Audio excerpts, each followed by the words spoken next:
The first step is to zoom in the timeline by pressing this icon right here. Then I'm gonna move my playhead on the place where I want my progressive flicker to start. I'm gonna leave it here. And the next step is to select the razor, which is right here. You can click on it and then you can start cutting. I'm gonna cut every single frame until the moment I want this flicker effect to end. After finishing cutting everything, you can go back in the beginning on the place where you made your first cut, and then you can start deleting frames. And in the beginning I'll start cutting every fourth frame that I'm seeing, and I'm gonna leave 3 frames in between. After a while, when this effect is progressing, I'm gonna start deleting every third frame, leaving 2 frames in between, like I'm doing right now. I'm going to repeat that for about 2 or 3 times, and then my last frames I'm gonna delete every second frame, leaving just 1 frame in between. And now when I play it through, I'm having this so-called progressive flicker.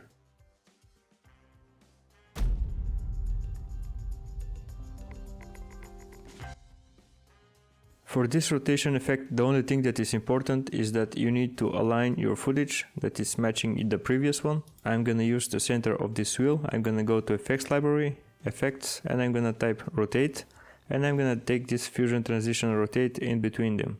Adjust the length of your liking and play it through. Not only that you can use it for car wheels, but you can also use it for faces.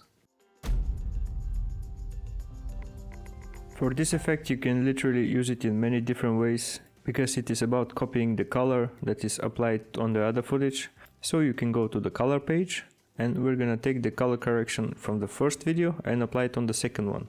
Now you want to highlight the video that is not having the color correction. Then you want to hover with the mouse over the clip that is already having the color correction, which is the first one. Without having to highlight it, just right click on it and select Shot Match to this clip. And all the color tones and correction is gonna be applied on the second video, which is gonna be highlighted. Another example is that you can take a movie which is professionally color graded and copy the color correction on your videos.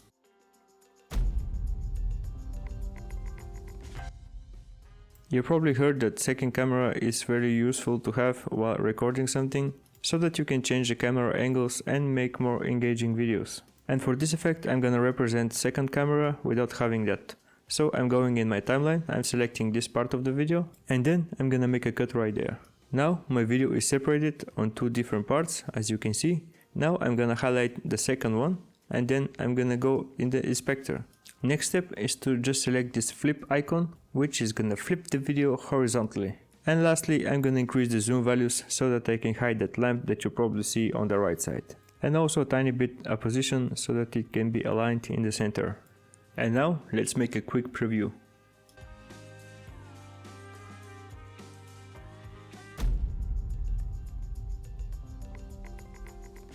For this effect, I'm going in the Effects Library, Effects, and I'm looking for Video Call. Then you can drop and drop over your footages, and then you can close the Effect tab, highlight one of your videos and go to the inspector. Click on the effect and we're gonna reduce the values of zoom to around half. Another thing is we're gonna change the position X, so we're gonna leave it on the left side by dragging it to the left. And that's because I want to play both videos simultaneously.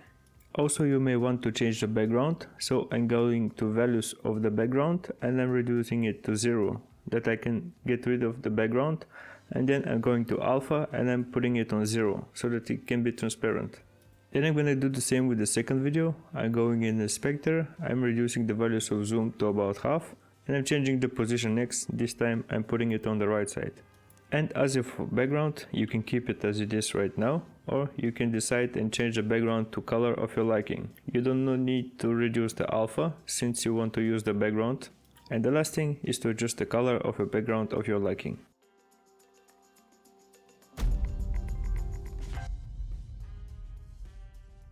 I'm highlighting the video on the timeline, I'm going to the color tab and I'm selecting the color wrapper. Then I want to go with my mouse over the footage so that I can highlight the color that I'm having. As you can see down there, it's showing me that it's on the blue side, so I'm gonna work with these keyframes here. All you need to do is just grab some of them. The inner parts of the keyframes are the most saturated, so I'm gonna take the third one, I'm gonna pull it to one of the sides, and it's gonna turn the color based on the color side that it's going to. Now it's yellow, I can pull it to this side to become pink, or I can pull it down and go to greenish. For this effect I'm having a stock footage which is steady, and I'm gonna make a copy of this video and footage so I can make the changes on the second one. I'm highlighting the video footage and I'm going to the inspector. Then under the video I'm enabling dynamic zoom, and now it's gonna zoom out of the footage. And if you want to add the dynamic zoom, you just need to select swap, and now it's gonna slowly zoom in, making your text video footage much more representable.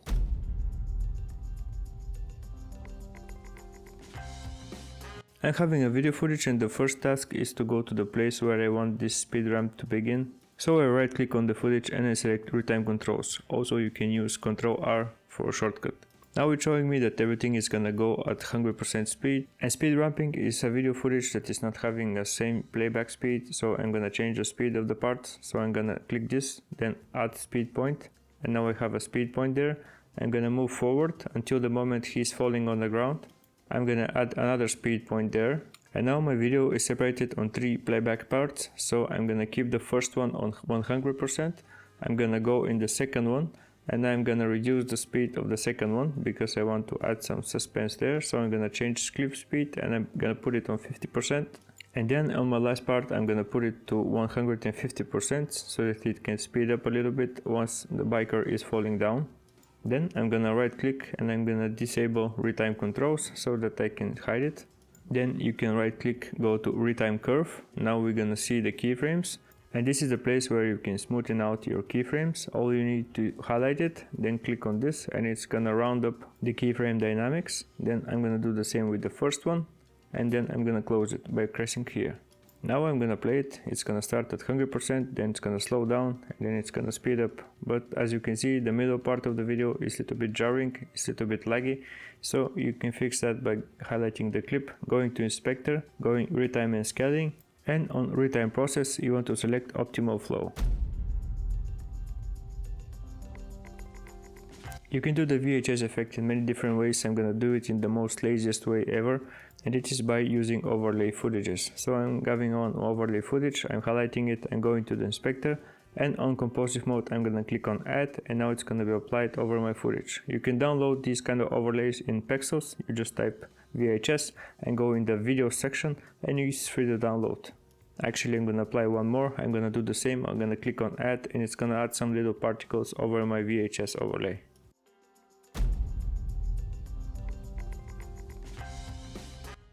Another really quick effect is how you can apply black and white effect. You can just go in the color tab, then click on luminosity versus saturation, which is right here, and then you can clear this dot to the bottom. Also you can grab the other one and leave it on the bottom as well, and then you have the black and white. And I really hope this video was useful. You can also check out this video right here. I'm showing some more Davinci Resolve effects. Make sure to subscribe to not miss anything, and see you in the next one.